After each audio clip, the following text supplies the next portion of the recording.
नमस्कार, आपण पाहत आहात जनता न्यूज मराठी। मानगाव तालुक्यातील खरवली येथे राष्ट्रवादी काँग्रेस पक्षाच्या भव्य जाहीर मेळाव्यात मोठा राजकीय घडामोडींचा क्षण पाहायला मिळाला। या मेळाव्यात भाजपच्या तब्बल 43 कार्यकर्त्यांनी राष्ट्रवादी काँग्रेस पक्षात प्रवेश करत तालुक्यात नव्या राजकीय समीकरणांची चर्चा सुरू झाली आहे। रविवार दिनांक 19 जुलै रोजी खरवली येथे राष्ट्रवादी काँग्रेस पक्षाच्या वतीने नवनिर्वाचित जिल्हा परिषद व पंचायत समिती सदस्यांचा सत्कार समारंभ आणि जाहीर मेळावा उत्साहात पार पडला।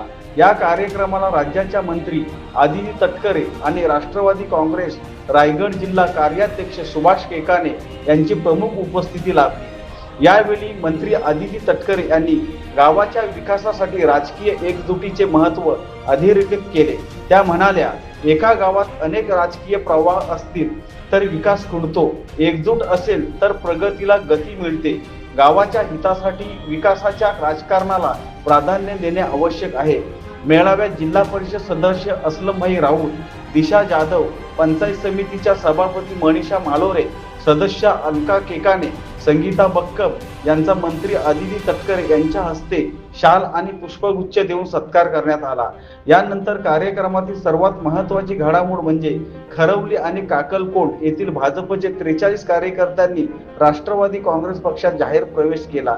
पक्षप्रवेश केलेल्या सर्व कार्यकर्त्यांचे मंत्री आदिती तटकरे, जिल्हा कार्याध्यक्ष सुभाष केकाने आणि उपस्थित मान्यवरांनी स्वागत केले।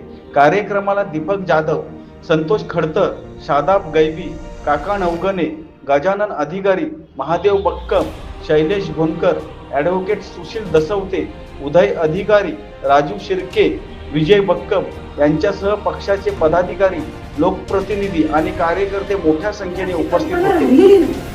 प्रत्येकाचं वेगवेगळं महत्त्व आहे। 10-10, 5-5 घरं सुद्धा एकत्रितपणाने येत असतात। अशा सगळ्या परिस्थितीमध्ये जर एक गावामध्ये 3-3, 4-4 राजकीय प्रवाह राहिले तर आपला गावातला संघर्ष वाढत असतो। आणि मग ह्यातून काय होतं की ह्याच्या कामाला एनओसी द्यायची नाही, त्याच्या कामाला एनओसी द्यायची नाही, आणि ह्याच्यातून नुकसान हे गावाचं होत असतं। ज्या वेळेला आपण एका छताखाली येतो त्यावेळेला सामूहिकरित्या आपण विकास कामं ही एकत्रित पद्धतीनं करत असतो आणि गाव त्या निमित्ताने पुढे येत असतं। मला तुम्हाला आवर्जून सांगायचंय की गावातल्या लोकांच्या, कार्यकर्त्यांकडून, राजकीय मंडळीकडून ह्याच अपेक्षा असतात की तुम्ही सांगता त्या पद्धतीने आम्ही मतदान करतो, पण एकत्रितपणाने गावाची विकास कामं ही झाली पाहिजे। गाव कुठेतरी विकासापासून वंचित राहता कामा नये या दृष्टिकोनातून ते असतं। त्यामुळे आज ज्यांचा पक्षप्रवेश आहे त्या सगळ्यांचं मी राष्ट्रवादी काँग्रेस पक्षाच्या आपल्या या परिवारामध्ये आदरणीय तटकरे साहेबांच्या नेतृत्वाखाली मनापासून स्वागत करतो।